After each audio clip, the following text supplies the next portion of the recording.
Hello guys, welcome back to the channel. In today's tutorial, I'm going to show you how we can remove CapCut ID that usually appear at the end of our edit. Alright, let's get started. Here I have imported my video to CapCut and we are going to remove the CapCut logo, and we can go to the ending like this and click on the ending to remove it. Just click on it, then you can click on delete. Alright, and now the ending has been removed from our video. And actually there is another way to remove the ending or the CapCut ID.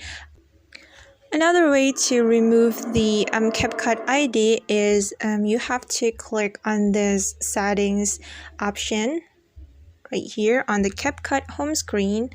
You can click on this toggle button to turn off the default ending.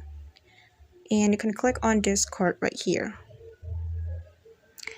Okay guys, that's how we can remove CapCut ID. I hope this video will be useful for you. Thank you so much for watching and see you on the next video.